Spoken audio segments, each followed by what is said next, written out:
Ok, maintenant on va faire la deuxième partie. Donc c'est-à-dire tourner P1 et P2 pour devenir P'1 et P'2, où P'2 il est perpendiculaire au plan P3. Donc on va commencer par faire l'esquisse. Donc on va sur esquisse. Maintenant on prend un des symboles du plan, CTRL-clic, on le ramène à côté, on crée l'origine. Non, on va d'abord le rendre un peu plus grand. Donc là sous limite, on va l'agrandir un truc du genre comme ça. Coïncidence entre l'origine et l'origine. Coïncidence entre le plan et l'axe vertical.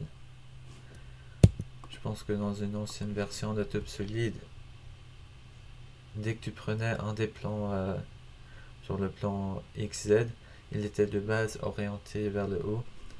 Maintenant il n'est pas, donc il faut le rendre vertical de même. Et maintenant si on le rend perpendiculaire avec le plan P3, il devient bleu. Et voilà, il est juste un peu grand maintenant. Donc je vais ramener ça par là. Et c'est pas trop mal. Maintenant on va créer les points P2 et P'2 pour ensuite mesurer l'angle entre le plan de plus grande pente qu'on vient de créer et puis le plan P2. Donc on commence avec juste un point normal sur le cercle ASB. On va tout de suite le nommer P2 avec la couleur verte. On le rend coïncident avec le plan XY. Voilà. Il est en place. Maintenant on peut faire le deuxième point. Point sur forme, on met par là. On le nomme tout de suite aussi, donc c'est P'2. Et si jamais je ne l'ai pas dit encore, le plan P'2 c'est le plan de plus grande pente. C'est pour ça qu'on va rendre P'2 coïncident avec ce plan et aussi avec le plan XY. Et ça c'est pour... je l'ai fait ou pas? Je sais pas si je l'ai fait, que je l'ai refait, voilà. Ça c'est pour qu'on puisse mesurer l'angle entre P2 et P'2. Ok, maintenant on va tenter de créer le fameux cercle. On crée à côté pour pouvoir enlever l'orientation et puis enlever le diamètre. Et puis là il est malléable dans tous les sens. Et on peut venir le rendre coïncident avec le point nord.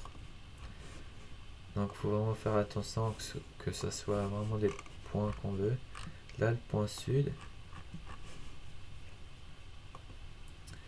Et puis là le cercle il peut toujours bouger. Donc ça aide de le rapprocher au max de P'2.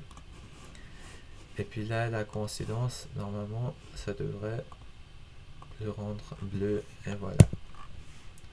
C'est bien ce cercle là. Il propose de le mettre en pas construction pour qu'on le voit bien. Maintenant on va rapidement créer les deux axes pour mesurer l'angle. Donc celui qui va de l'origine à P'2 et de l'origine à P2, pas interne et pas interne. Normalement là c'est tout bon. Il nous reste maintenant à créer la sphère limitée par... D'abord on va créer les plans P'1 et P'2. Donc on va commencer avec P1. Donc on va créer un angle qui mesure P2 à P'2. Donc c'est l'angle A, première direction, deuxième direction, et puis axe Z. Voilà, mon angle il est à peu près de 45, là ça me semble juste. Maintenant on peut créer un plan pivoté. Et il s'appelle P'1. Le plan de référence c'est le plan P1. L'axe c'est l'axe Z. Et l'angle c'est A. Et c'est parfait. On peut cacher P1. Attribuer une couleur jaune à P'1. Maintenant pour P2, on pourrait aussi faire cette rotation, mais il préfère qu'on le construise juste en cliquant sur le cercle. Donc c'est le plan P'2. Et puis il suffit de cliquer sur le cercle qui passe par P'2. Et ça nous donne le plan P'2. On peut cacher le cercle P2, attribuer une couleur verte à P'2. Et là, on a tout ce qu'il nous faut pour maintenant créer la sphère limitée. Donc, voilà, vous connaissez la routine.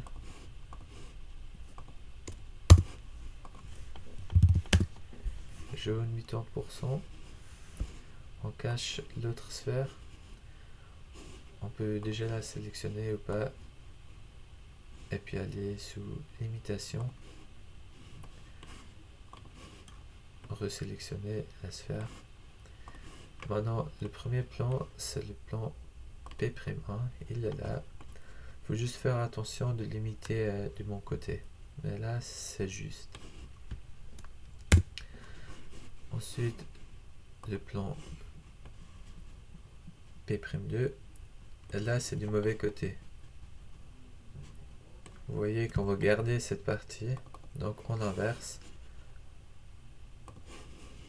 Et c'est juste. Et dernièrement, le plan P3. Et là, on inverse aussi. Et c'est pas mal. Donc, si jamais c'est ce petit icône épingle là qui permet de garder la limitation pour pas qu'elle s'enfuit. Et aussi, pendant que j'y suis, sur les conseils, si vous avez la petite molette sur votre souris et que vous cliquez dessus et que vous bougez la souris, ça vous permet de tourner en 3D. Si jamais vous ne le saviez pas. Voilà, on a maintenant notre sphère limitée. On peut recréer une sphère, cette fois entaillée. C'est vrai que je mets plus le nom. Mais voilà, donc maintenant en forme, booléenne, c'est bien sûr différence, outil, tac, et puis on a notre sphère. Elle est un peu pâle, je sais pas pourquoi elle est aussi pâle. Peut-être qu'on va prendre un autre bleu. Voilà, un truc du genre. Et puis sous limitation, on va les rendre la couleur qu'il faudrait. Donc jaune pour la limitation sur P'2, vert, sur P'1, vert sur P'2 et rose sur P'3. Voilà, on a notre sphère limitée après rotation. On peut encore regrouper tout ça dans un dossier. C'est la première rotation autour de Z. Voilà, j'espère que ça joue pour vous.